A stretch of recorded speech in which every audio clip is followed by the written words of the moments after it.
Manusia tiba-tiba merasa masuk surga. Siapa kamu? Emang sudah apa yang sudah kamu lakukan buat peradaban sehingga kamu layak masuk surga? Perbuatan baik apa yang sudah kamu buat sehingga merubah dunia ini dan bermanfaat? Seandainya tokoh-tokoh yang betul-betul layak masuk surga itu seperti Isaac Newton, ya, kemudian penemu lampu, penemu rumus-rumus yang bermanfaat buat peradaban. Nah, kamu sudah bermanfaat apa? Tiba-tiba kamu merasa kamu masuk surga hanya karena modal percaya doang. Terus kamu merasa ditebus dosanya. Emang kamu siapa ya Yesus? Emang Yesus kenal sama kamu? Hah? Sama kayak gini loh. Kamu merasa kenal sama Pak Jokowi, tapi Pak Jokowi kenal gak sama kamu? Sama. Kamu merasa kenal sama Yesus. Emang Yesus kenal sama kamu? Hah? Terus emang keluarga kamu tuh sudah berbuat apa? Coba, bisa gak kamu tunjukkan ke saya bukti kalau kamu tuh betul-betul pasti masuk surga? Coba, Isaac Newton itu orang Kristen, tapi dia gak percaya Tritunggal. Hah? Emang Isaac Newton itu mempercayai doktrin yang kamu imani, ya kan? Loh, pasti kenal. Coba tunjukin kalau Yesus betul-betul pernah kenal sama kamu. Tunjukin datanya, tunjukin bukti-buktinya. Nah, kalau kamu betul-betul percaya kamu masuk surga, pertanyaan saya, kamu ngapain hidup di dunia?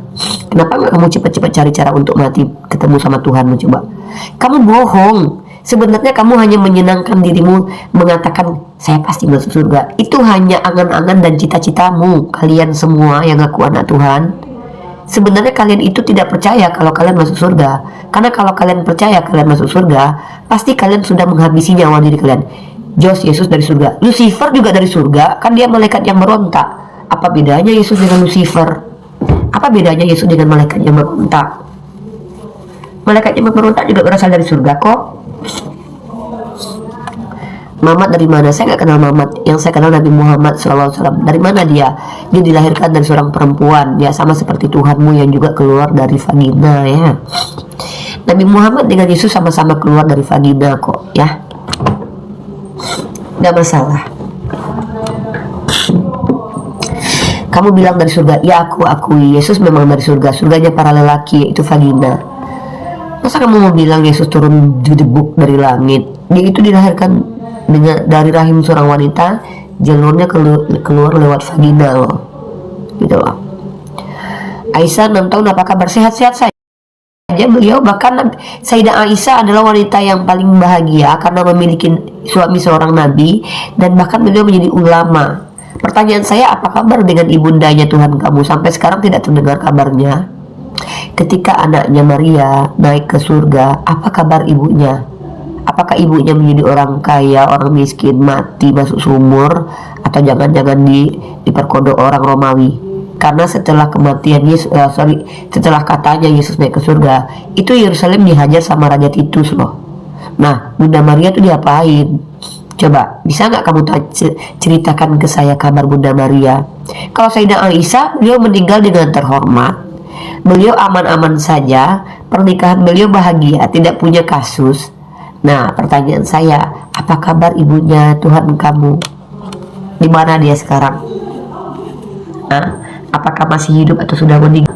Apakah masih hidup atau sudah meninggal? Coba. Gak mampu kan kamu menjawab. Kalian tuh kebiasaannya begitu. Giliran bertanya saya sudah jawab. Sayyidah Aisyah kabarnya alhamdulillah. Beliau ketika Nabi Muhammad sudah wafat, beliau tidak menikah lagi dengan laki-laki manapun karena beliau sangat mencintai suaminya. Peristiwa meninggalnya Sayyidah Aisyah pun kami tahu. Pertanyaan saya, kabarnya ibunda Tuhan kamu gimana? Coba. Faktanya Yesus naik ke surga. Fakta yang melihat Tuhan kamu naik ke surga itu siapa? Yang memastikan bahwa dia nyelonong boy ke surga itu siapa? Emang surga bisa dilihat dari bumi? Hah?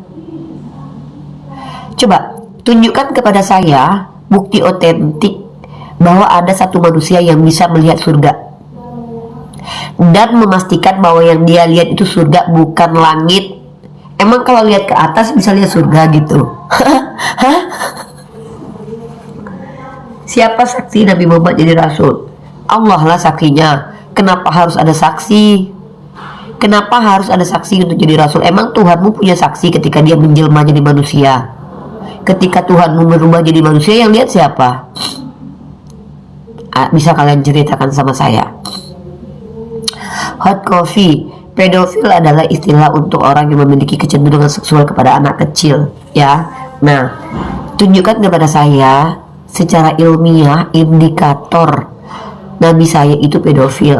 Nah, kalau kamu bilang menikah dengan usia anak 3 tahun dikatakan pedofil, berarti seluruh orang Yahudi itu kamu katakan pedofil, karena mereka boleh mengawini anak umur 3 tahun. Dan Ribka itu korban pedo karena Ishak menikahi Ribka di umur 3 tahun. Ya, Ribka dinikahi di umur 3 tahun. Datanya mana? Aku punya datanya. Kalian itu Kristen tahu apa sih?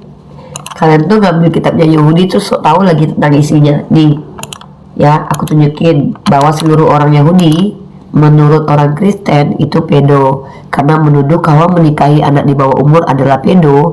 Maka kalian percaya seluruh orang Yahudi itu pedo. Nih, mari kita lihat datanya ya.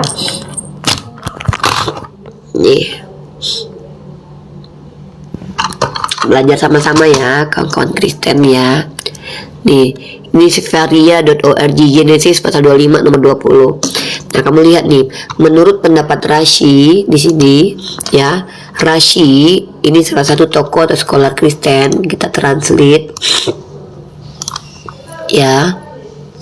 Nih, jadi Ishak saat itu berusia 37 tahun. Pada saat itu Ribka lahir dan ia menunggu sampai ia layak untuk menikah 3 tahun. Tuh, 3 tahun ya. Tuh, berarti kamu sedang menuduh bahwa seluruh orang Yahudi itu mengimani pedo, semuanya punya sifat pedo, karena menikah dengan anak umur 3 tahun itu boleh. Ngeri kan? Ya, teman-teman, akun Jamat Samaria ini jangan dipercaya ya. Komentarnya dari tadi ambigu, terkadang dia menyerang saya.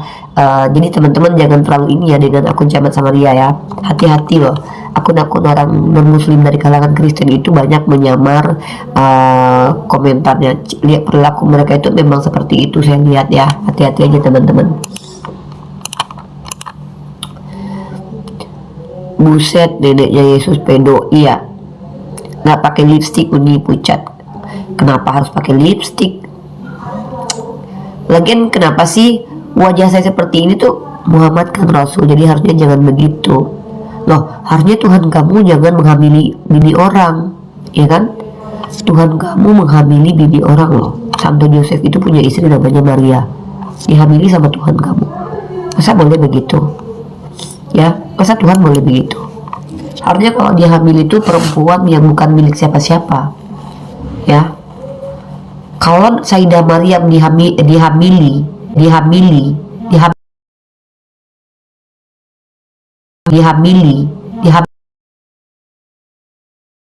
bukan dihamili ya, buat hamil dengan kata kun, dengan diutus malaikat mengatakan meniupkan ruh kepada jasad yang ada di dalam rahim Maria, itu ya, itu masih normal ya, karena dia bukan istri siapa-siapa. Lah Tuhan kamu ibundanya istri orang loh, dihamili gitu.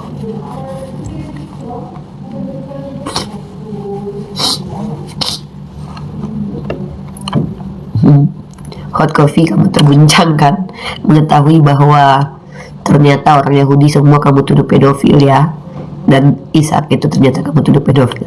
Pasti dalam hati kamu tuh kayak nggak terima, tapi datanya ada, ya kan? Pasti kamu tuh kayak sakit hati banget. Ya mau diapain lagi, datanya ada gitu. Asumsi liar. Kenapa dibilang asumsi? Ini udah datanya nih. Ayo kita ke pengadilan aja yuk. Kalian yang ngaku saya asumsi liar nih. Tuh, ini datanya sefaria.org.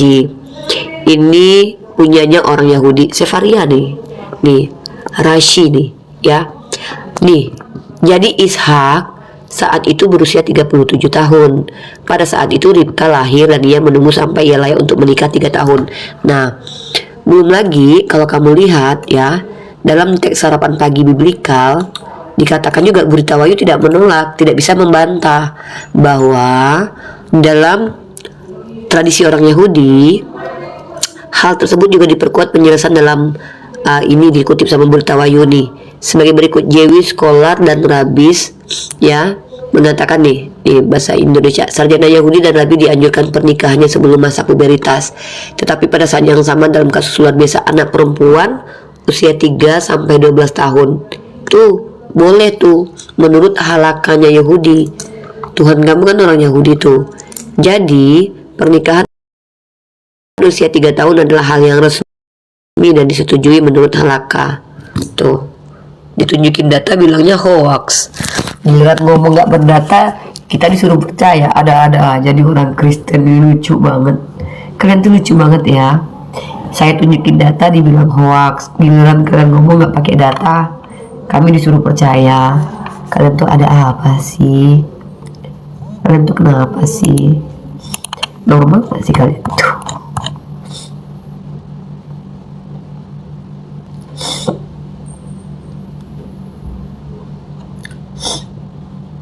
Gitu ya.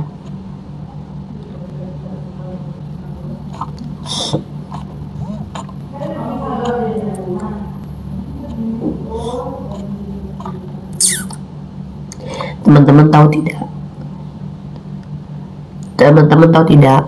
Teman-teman kita Kristen ini sebenarnya saya yakin secara naluri mereka tuh sadar bahwa apa yang mereka tunjukkan kepada Nabi itu tidak benar.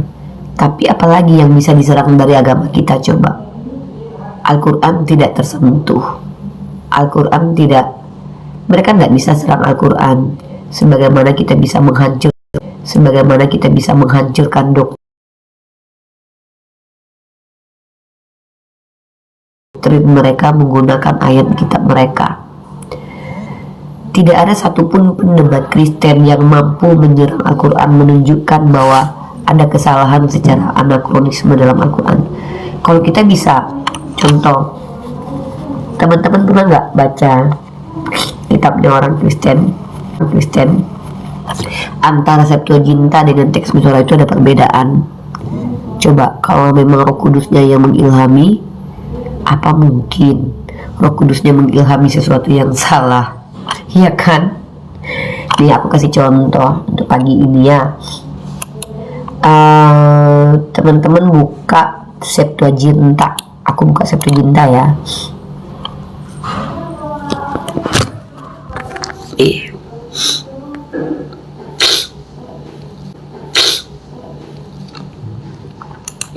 Ini teman-teman Septuaginta ya, the Greek word ya, the Greek Old Testament Septuaginta ya.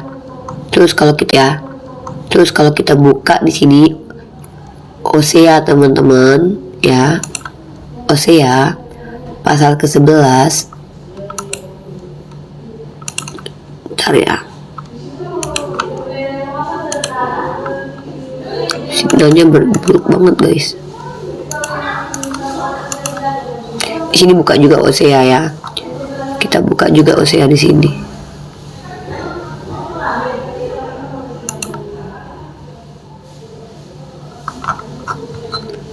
Kita buka Hosea di sini ya guys.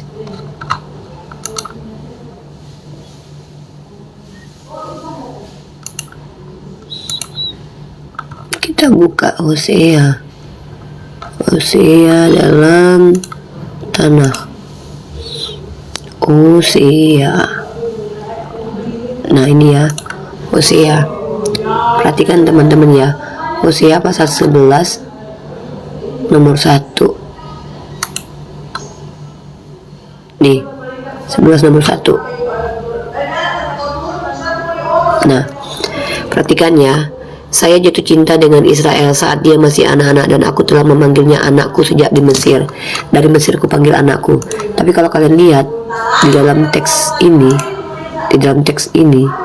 nih, ini di dalam teks Hosea Septuaginta. Ingat ya, ini Septuaginta, ini teks berbahasa Yunani ya. Ini teks berbahasa Ibrani ya. Kalian perhatikan. Ternyata di sini tulisannya berubah teman-teman. Mereka ini suka-sukanya aja nulis ya. Nah, di sini lihat. Nah, teks Hosea 11 nomor 1.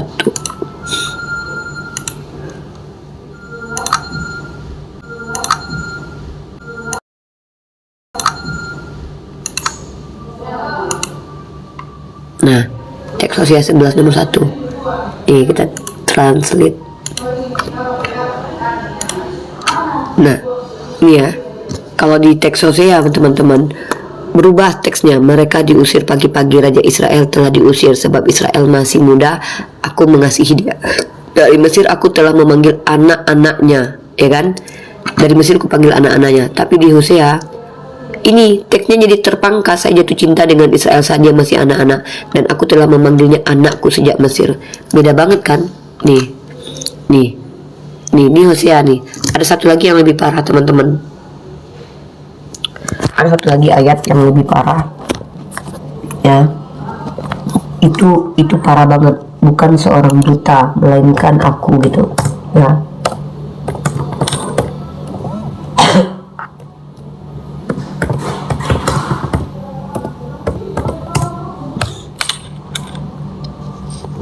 Itu kitab Yunani, kita berbahasa Yunani.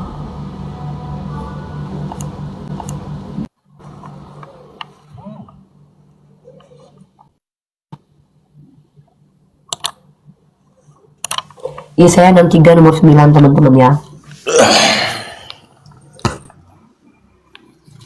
Sudahlah Ripka, kalau kau ambil pengertian kalimat-kalimat seperti itu terjadi kontroversi.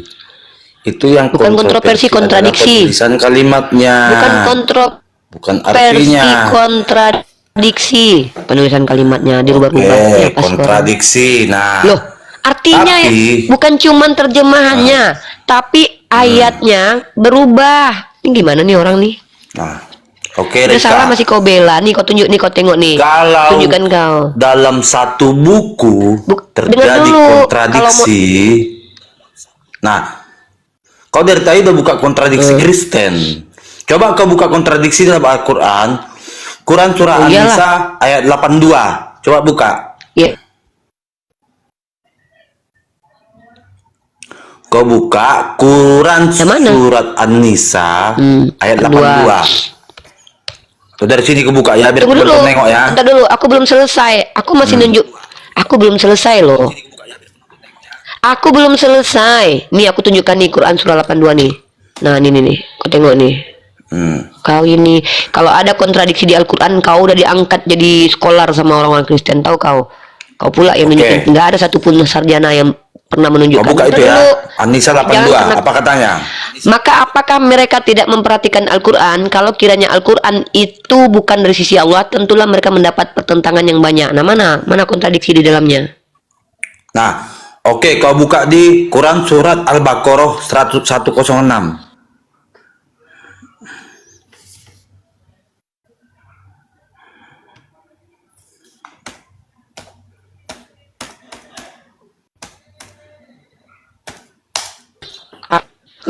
Berapa?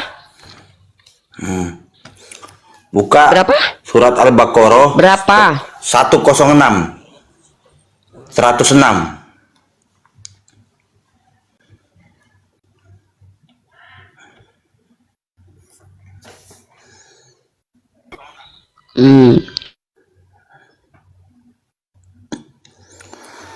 Ngelek jaringan kau Ripa. Suruh si Jumat transfer pulsa kenapa?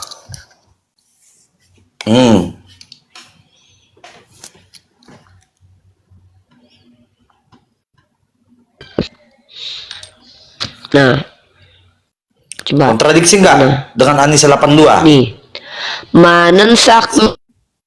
mana kontradiksi? Mana kontradiksinya? Kontradiksinya apa? Ayat mana yang yang kami naskahkan dan kami jadikan manusia lupa kepadanya, kami datangkan.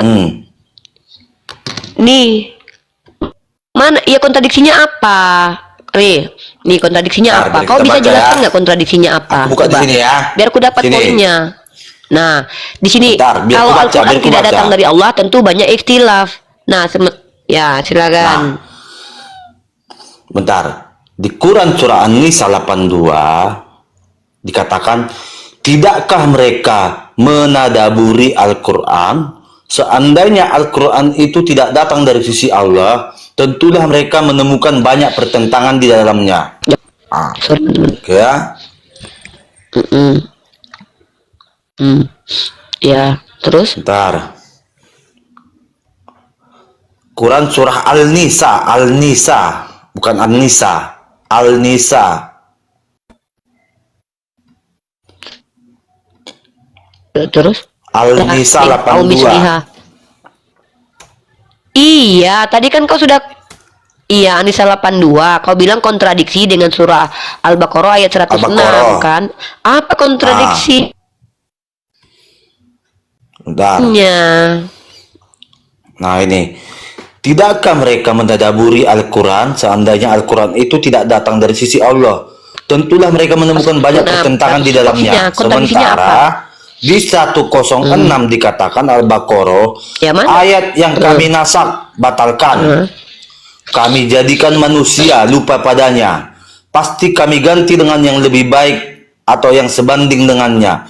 Apakah engkau tidak mengetahui bahwa Allah Maha Kuasa? Nah, di sini dikatakan bahwa Al-Quran itu... Teman-teman yang ngelek aku atau dia sih? Ngelek jaringan kau, Rifa. Nah, di Al-Baqarah ini dikatakan ayat yang kami nasak dalam kurung batalkan. Betul apa enggak?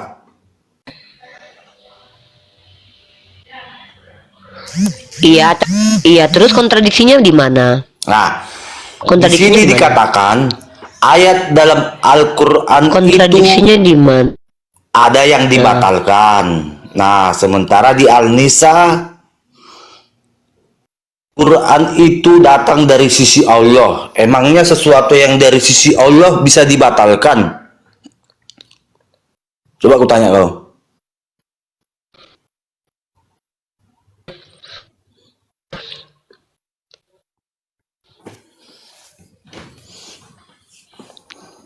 Halo, tes. Suara aku kau dengar nggak?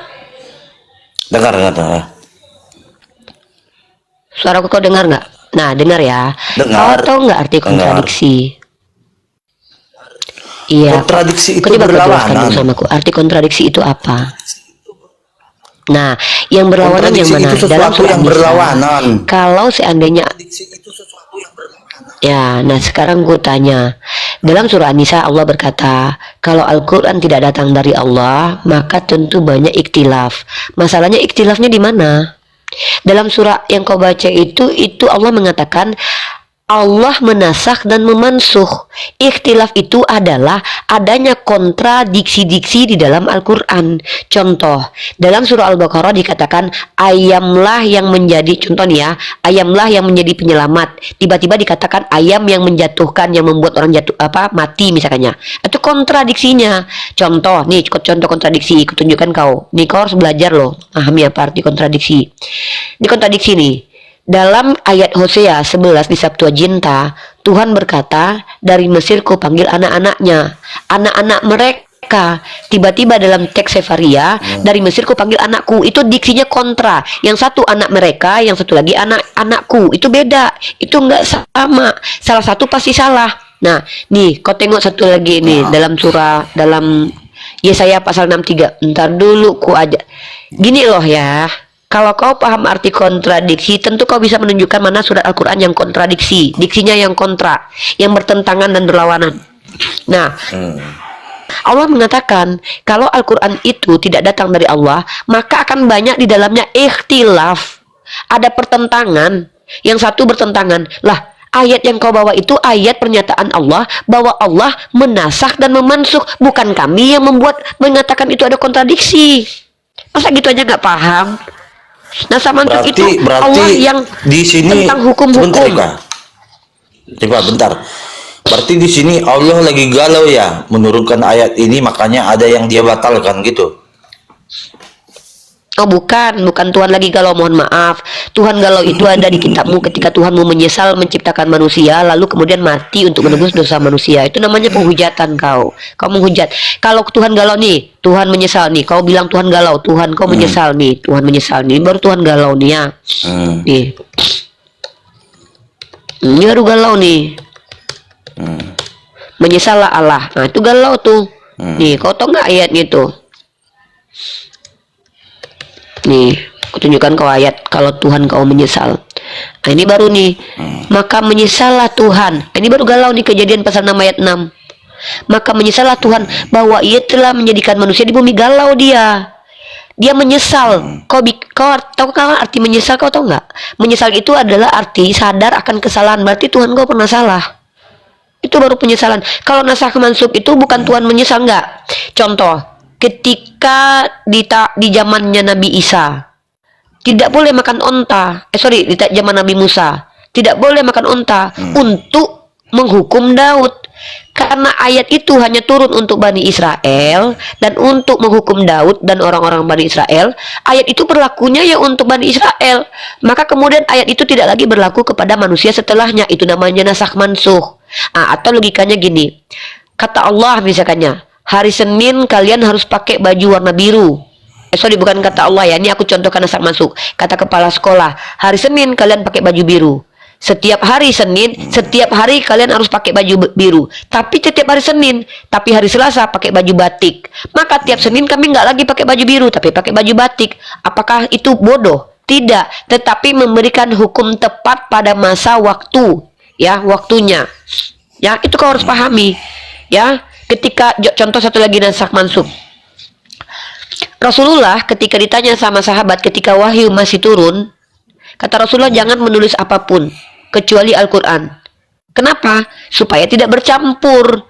Tapi setelah Rasulullah wafat, Rasulullah pernah berkata kepada sahabat sebelum wafat juga, ya sebelum wafat, fase wahyu sudah hampir selesai turun. Rasulullah pernah bicara kepada sahabat, boleh kalian menulis apapun dariku. Boleh menulis hadis. Ini bukan berarti galau Nabi Muhammad, tidak. Tapi Nabi Muhammad tahu, nih kalau zaman sekarang disuruh dibolehkan menulis hadis nih, nanti bercampur sebagaimana kitab kalian bercampur antara surat Paulus dengan kitab perkataan Tuhan. Itu yang dihindari. Nah, tapi setelah wahyu sudah selesai turun, orang sudah hafal semua, boleh mencatat hadis dari Nabi, nggak masalah. Makanya hadis itu dicatat abad kedua, abad pertama, karena hadis itu dihafalkan. Itu. Nah, terus lanjut nih, aku gantian lah, aku sekarang yang nunjukin kontradiksi. Coba kau buka kitabmu. Ini kau boleh menolak, ya silakan, tidak masalah. Aku cuma ngasih tahu. Kau buka Yesaya pasal 63 nomor 9. Coba kau buka, biar kau tahu sendiri. Jadi aku nggak maksa kau, nggak mengarahkan kau, tidak memframing, tidak memaksa kau untuk ikut. Nah, perkataanku, ya. Coba kau buka Yesaya. Sudah kau buka, tapi versi Septuaginta. Kalau nggak punya, aku kasih linknya. Yesaya 63 nomor 9. Ini kita buka sama-sama di sini ya. Kita buka di sini Yesaya 63 nomor 9. Pasal 63 nomor 9. 63 nomor 9. Yesaya pasal ke-63 nomor 9. Aku lagi buka juga nih. Cuman jaringan aku nge-lag di sini.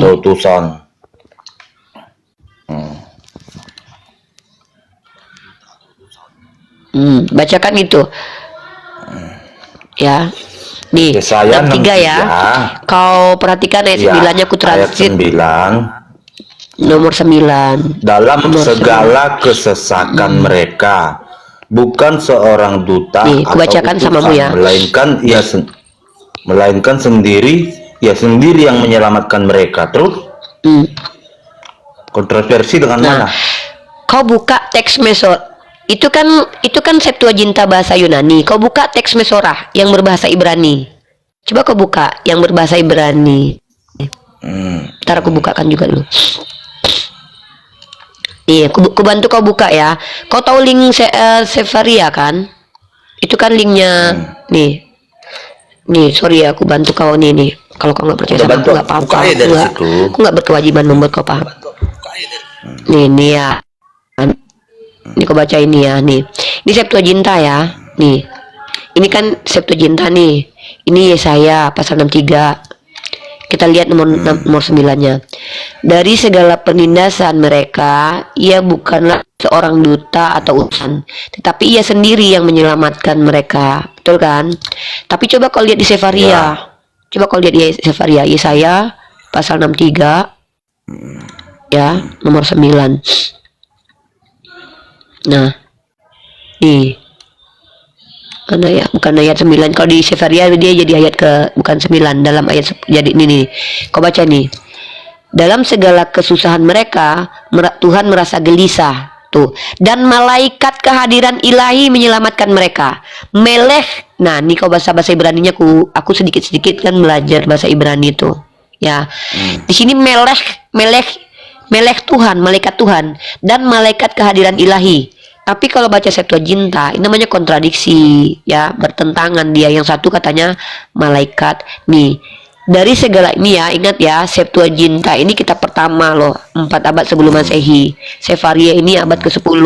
Nah, sementara ini yang dipakai oleh orang Yahudi. Sementara kalian tahu kitab dari orang Yahudi. Mana yang betul? Malaikat Tuhan yang menyelamatkan atau Tuhan sendiri yang turun? Nah, ini kalian pakai di LAI.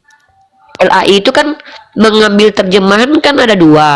Kadang kalau yang Hosea tadi, kau buka Hosea tadi, kau buka LAI sekarang, kau perhatikan. Giliran Hosea tadi, yang 11 ayat 1 tadi, yang kalau di Septuaginta kan gini, coba kau pelan-pelan nih. Kau buka LAI nih. Hosea. LAI itu kalau yang menguntung Hosea 11 nomor 1. Iya. Ketika Israel masih muda, aku kasihi dia, dan dari Mesir kupanggil anakku itu. Udah. Nah, kontroversi dengan itu mana? kan dalam bukan kontroversi, kontradiksi. Kontradiksinya Kontradiksinya dengan Sefaria Hosea 11 ayat 1. Coba kau baca. Kalau itu kan LAI itu dari Mesir kupanggil anakku. Dalam teks Septuagintanya bukan dari Mesir kupanggil anakku, brother, bukan. Terus? Nah, Hosea pasal 11 di ini aku Septuaginta ya. Nah, Hosea 11 nomor 1 ini. Ntar ini nge-lag kali signalku loh. Ini wifi-nya bermasalah. Apa sih? Wifi IndiHome, cuman dari kemarin tuh bermasalah. Tak beres lagi itu. Aku udah tobat pakai IndiHome. Aku bulan ini mau ganti aja lah. Tak beres IndiHome ini, ganti aja itu, Pak. Kayaknya aku mau ganti juga nanti. Mana bagus tadi? Kita beli. Ini susah kali. Beli apa itu? Apa namanya? Apa? Yang IndiHome juga tapi Orbit. Jangan yang pakai. Ini aku pakai data loh sekarang ini. Ini HP ku pakai data sekarang, makanya di HP ku masih enggak, tapi di laptopku pakai wifi biar nggak banyak. Nah, ini ya. Nih. Ini ya, coba aku ganti ke bahasa Indonesia ya, karena ini kan bahasa Inggris nih. Coba baca. Ini Septuaginta gini ya.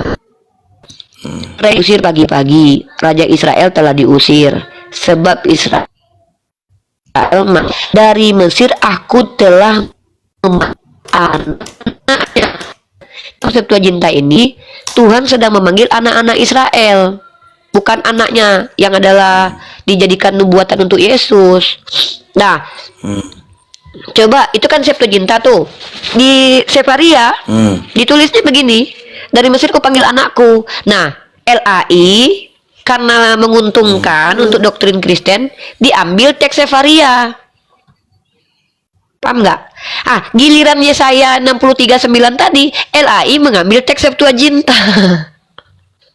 Sementara antara Septuaginta dan Sefaria ini kan Septuaginta lebih 4 abad sebelum Masehi. Sefaria ada 10 abad setelah Masehi.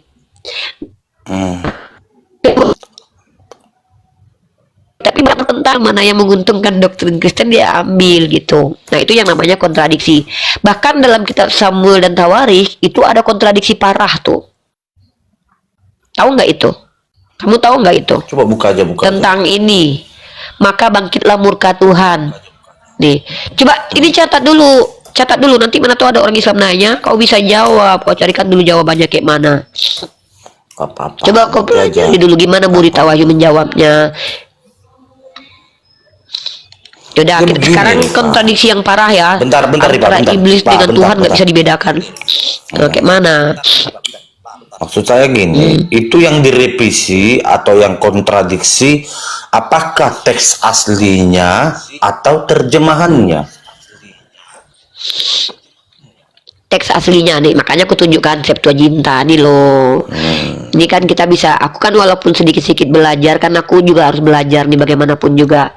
Di sini kan ini ya, kalau kau mau belajar bahasa Yunani ini kan tatekna, anak-anaknya, bukan bukan kalau dalam bahasa Ibraninya, nih kita pakai Tanakh tadi ya. Kita balik ke bahasa ininya. Susah aku. Kadang-kadang tuh aku harus balikkan ke bahasa aslinya. Ini Hosea ya, mana Hosea? Sefarianya kita buka dulu deh. Aku buka lagi satu webs lagi ya. Nih.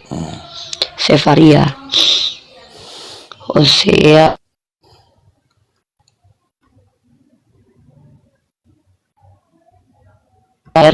Tapi itu teks asli dan itu diakui sama sekolah kalian. Makanya dulu kan materi aku sama Aldo kan itu dulu.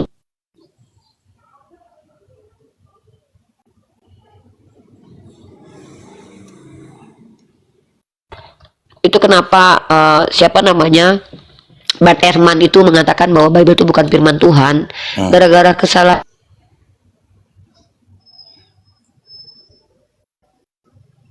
feel nih ya. Rifa, Ini nih. Rifa. Oh Rifa. Bukan ini. Hosea. Ini kan lamet nih, ada titik satu di bawahnya dibaca li. Iya, Kalau dia titik 2 turun gini itu kayak mati dia. Li benei gitu loh. Ya, Maisan anakku. Nah, ini kan teks asli nih.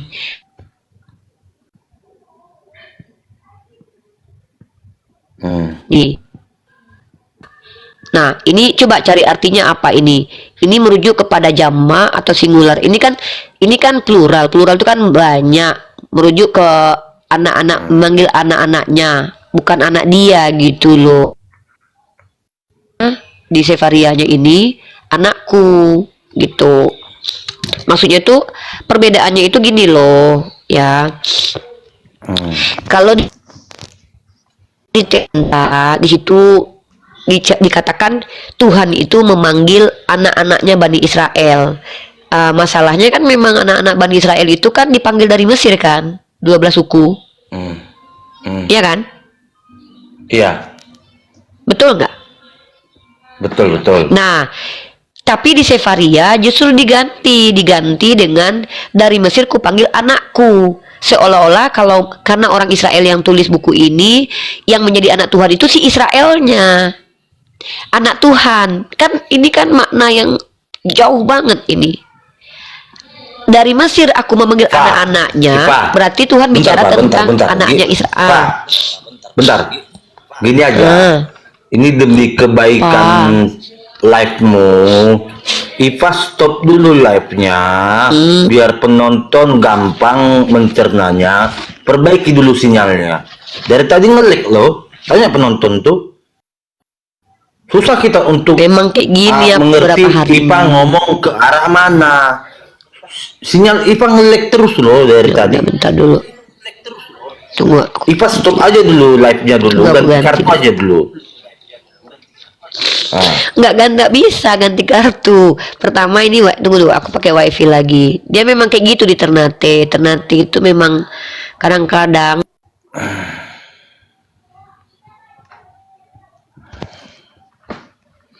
gini, hilang nggak? Memang kayak gini. Di Ternate itu memang begini ya. Memang Ternate itu kadang-kadang tuh signal tuh memang bermasalah, bukan mau pakai XL aja di sini nggak bisa. Memang di sini tuh Telkomsel memang kadang bermasalah. Intinya gitu ya. Aku tugasku kan menyampaikan. Kalian percaya atau enggak kan nggak ada urusannya sama aku, tuh kalian tetap jadi Kristennya. Kan aku nggak nyuruh kalian pindah agama. Cuman kalau kita ini adalah orang-orang yang kritis, kita berhak kok mempertanyakan ini sebagai bentuk kajian. Tapi kembali lagi, itu urusan kalian. Kalian mau menjawab seperti apapun itu hak kalian. Nah, kalau kita bicara tentang kitab suci, aku dari dulu selalu menantang pendeta, pastor, evangelis, bukan penghujat ya. Aku nggak terima penghujat ya. Mari kita bahas tentang transmisi kitab suci, supaya kita tahu mana kitab suci yang nggak usah lah isinya dulu lah, sumbernya tuh jelas atau enggak, gitu loh. Ya, kalau seandainya gini, nanti kita sudah selesai debat, terus kita bilang, oh ya udah, apapun yang terjadi dengan kitab kami percaya, itu kan beda lain tuh. Ya udah, aku angkat topi, silahkan. Yang penting diskusi itu kita jujur. Aku nggak pala aku menghujat itu kalau kalian nggak menghujat nabiku. Sebenarnya aku pun nggak ada kok. Kalau bisa dibuktikan di pengadilan kemanapun aku berani kok. Aku nggak pernah menghujat, tapi aku menyampaikan hujatan dari sebagian kawan kalian Kristen kepada Yesus. Kayak Pak JJ yang bilang itu, iya Tritunggal itu seperti kelamin. Dia yang bilang, videonya pun aku masih punya itu. Gitu. Nah, gitu ya teman-teman Kristen. Saya nggak masalah kok kalian mau marah sama saya, biasa itu. Karena kita menyampaikan sesuatu yang berkaitan dengan agama. Kalian anggap saya politisi agama kalian. Ya begini Pak, itu udah jadi risiko dengan sesuatu yang kita sampaikan akan ada orang yang pro dan kontra. Iya, risiko pastilah. itu. Nah, jadi yang jelasnya kadang kan kita nggak tahu situasi hati dan pikiran orang bagaimana setelah mendengar perkataan kita. Apakah dia sakit hati atau apa? Pasti. Nah, yang sakit hati itu pasti aja. Bang, pasti sakit hati. Begini maksud aku gini loh Pak. Aku di sini tidak ada unsur sakit hati atau apa sama kamu. Yang penting apa yang menurut IPA benar sampaikan. Terserah orangnya mau terima apa enggak. Gitu aja. Iya, pastilah. Kita di sini saling berbagi tanya jawab. Kalau yang untuk urusan menghujat itu kau ini itu itu orang-orang kurang perjalanan, itu kurang piknik. Iya, jadi aku dari dulu kan udah aku bilang, kalau kalian bertanya tentang Islam, insya Allah aku coba buat jawab semampu aku. Itu pun aku nggak harus bisa jawab semua kan. Aku belajar. Tapi ketika sudah ada penghujatan, itu komparasi itu pasti aku komparasi. Namanya kita manusia. Ya, jadi itu ya teman-teman muslim dan non muslim di bawah. Ada baiknya tuh kalau saya tuh kayak saya senang sama saksi Kristen kemarin diskusi, dia salah paham tentang Al-Quran normal. Abang ini pun nggak ngerti Al-Quran wajar. Nggak mungkin seseorang yang tidak pernah mengkaji satu kitab lalu dia paham, nggak mungkin. Pasti salah paham. Tapi tugas aku tuh nyampaikan bahwa nggak gitu loh cara ulama kami memahaminya. Ini loh caranya gitu. Tapi ketika aku mendapatkan kajian ini aku belajar tau nggak dari mana ini? Yang Hosea sama Yesaya ini dari orang Kristen sendiri loh. Bukan aku dapat sendiri loh. Orang Kristen sendiri yang menjadikan ini masalah. Gitu ya, Kak Nur Pasliana tuh. Kamu tahu nggak Pak? Gini ya. Di dalam kekristenan itu ya, banyak juga orang-orang yang tidak setuju dengan adanya gereja. Banyak, bukan cuman itu Bang. Kalau kau baca sejarah gereja dulu Bang ya, kau tau nggak anak baptis itu? Anak baptis itu dihabisi loh satu-satu sama rombongannya Martin Luther Kristen yang Protestan di Indonesia ini loh. Kenapa? Gara-gara beda cara membaptis bukan cuman masalah gereja loh ya. Ini aku kasih tahu nih. Kalau mau tahu nih aku punya datanya nih. Ya. Tentang Yesus berbeda antara Unitarian sama Tritunggal. Tentang cara membaptis berbeda anak baptis. Dalam Islam memang ada perbedaan-perbedaan, tapi bukan hal-hal yang penting. Kayak siapa Tuhan, siapa Rasul, siapa Al-Quran. Syiah aja tahu Allah itu Tuhan, Nabi Muhammad Rasul. Syiah aja tuh tahu Al-Quran itu kitab suci. Tapi Syiah dia mau 12 imam, Sunni nggak mau 12 imam. Nah itu yang menjadi perbedaan. Tapi Maksud kalau saya gini, Pak. kau baca Maksud saya sejarah gini. bang, Maksud saya gini, tentang itu yang Ipa bilang ada pembantaian itu anak baptis itu, jujur saya belum pernah dengar. Ya nah kan? ini aku kasih data ya, Kata dari mana? Di Wikipedia. data bukan dari Berita Wahyu. Itu bukan Wikipedia, itu website situs Berita Wahyu. Berita Wahyu itu dia pengajar Bible. Dia pengajar Bible dia. Nah ini ya. Dan ini nih, aku tunjukkan bukunya pun ada nih. Kalau mau bukunya ada. Nih, bukunya nih, judulnya nih, bukunya nih. Nih, kaum pilihan Allah nih. Inkuisisi orang Protestan nih. Catatan sejarah di mana John Calvin ini kan salah satu bapak gerejanya Protestan nih. Kan ada 3 yang terkenal bapak gereja tuh. Luther, John Calvin, Zwingli. Nah, John Calvin membakar seorang yang dianggap bidat. Nih, diantaranya yakni Ichabod abad ke-16. Nah, kemudian ini nih di bawah ini bukunya nih. Ini bukunya nih. Bu Itawayu dia ngambil buku ini, dia tuliskan di website dia. Nih, dia tuliskan halamannya ini. John Calvin dilukiskan sebagai seorang yang bermuka tegang dan tidak ramah, yang dengan kejam telah membakar seorang yang dianggap bidat, yaitu Ichabod. Keren. Tulis aja lah nama si Ichabod ini, akan banyak artikel muncul ini. Terus nih, inkuisisi ala Protestan juga diangkat di beberapa film, dibuatkan filmnya. Kalau ini nggak bener, pasti banyak yang protes.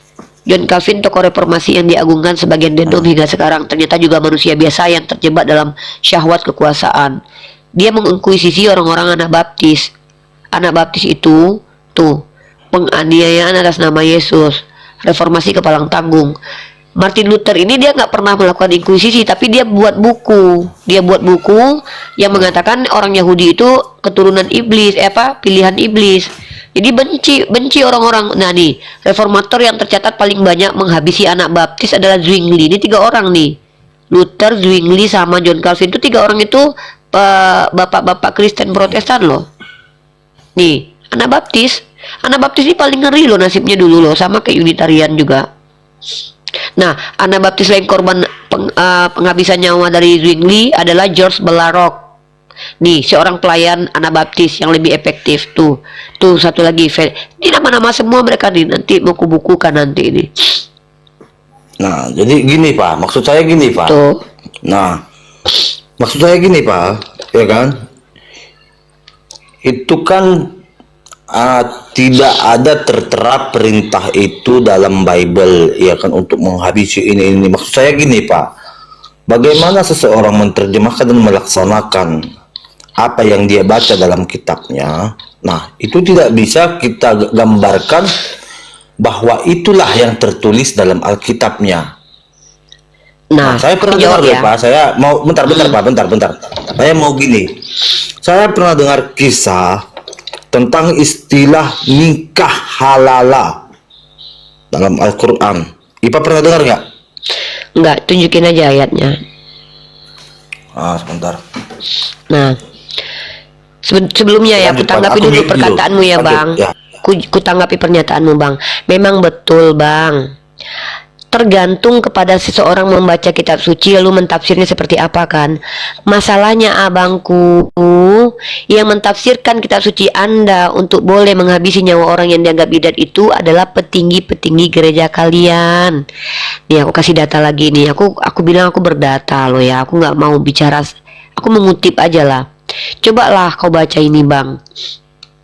Nih, tahu nggak kenapa Paus menganiaya dari tahun 1208 sampai 1834? Ini 400 tahun loh. Penganiayaan dari Paus Katolik ini tuh 400 tahun. Itu bukan waktu sebentar loh, 3 generasi, 4 generasi loh itu. Coba kau perhatikan ini. Kenapa mereka? Ini gara-gara Agustinus yang telah menafsirkan Lukas 14:23. sebagai ayat pendukung. Di Lukas itu apa bunyinya? Lalu kata Tuhan itu kepada hambanya, pergilah ke semua jalan dan lintasan dan paksalah orang-orang yang ada di situ masuk karena rumahku harus penuh. Nah, menurut Agustinus, ayat itu adalah ayat yang digunakan untuk menghabisi nyawa orang lain. Nah, pertanyaanku, dari mana abang ini bisa menjamin semua orang Kristen itu ketika membaca ayat ini pasti langsung, oh nggak mungkin, nggak gini ajarannya. Sementara petinggi gereja kalian sendiri sudah menjadikan ayat itu sebagai landasan untuk menghabisi nyawa orang lain. Ada ayatnya gitu. Ada ayatnya, bukan nggak ada ayatnya. Mereka tuh melakukan kekejian itu didukung ayat. Nah, pernah nggak kau ini bang dengar Lina Wijaya? Ini aku oknumnya aja langsung sebutkan ya. Mas Encus aku nggak bisa naikin ya, itu ejekan. Abang ini kan dia nggak ngejek Islam nih, nggak menghujat Islam. Aku belum melihat dia depanku menghujat Islam tuh. Aku nggak mau ada yang men-trigger dia supaya menghujat agama Islam ya. Kalau ku naikin akun bernama Mas Encus, itu kan plesetan dari nama Tuhannya dia nih. Gara-gara lihat akun abang nanti dia jadi menghujat, dia emosi nanti. Aku nggak mau ya, jadi aku nggak bisa naikin. Kalau mau naik ke sini akunnya yang bener ya. Kalau nama-nama akun kalian menghina sembahan orang lain, aku nggak mau. Nah, terus jadi gara-gara orang Katolik selama kurang lebih 460 tahun menginkuisisi, ayat yang dia pakai itu kitab Lukas pasal 14:23, Protestan kan protes tuh. Tapi ternyata ketika Protestan protes, Martin Luther justru dia yang melakukan kekejian lagi kepada orang Yahudi. Ini datanya nih. Aku kasih data aja lah. Jadi mungkin kalian pikir Martin Luther itu nih buat kalian datanya ya. Aku kasih dari datanya orang Yahudi ya, dari data orang Kristen ya. Aku nggak mau ngambil data orang Islam.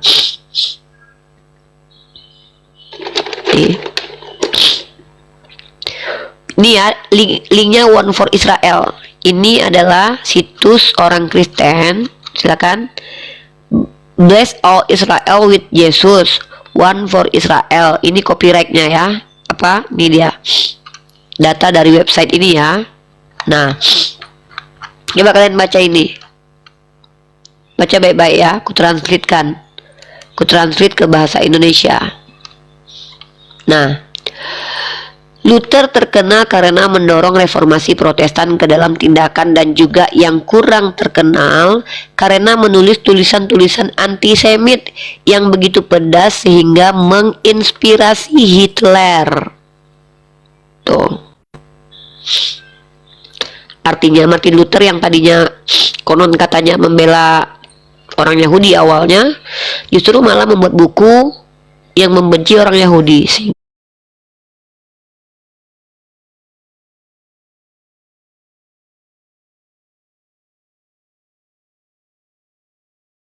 Ini bukan menghasilkan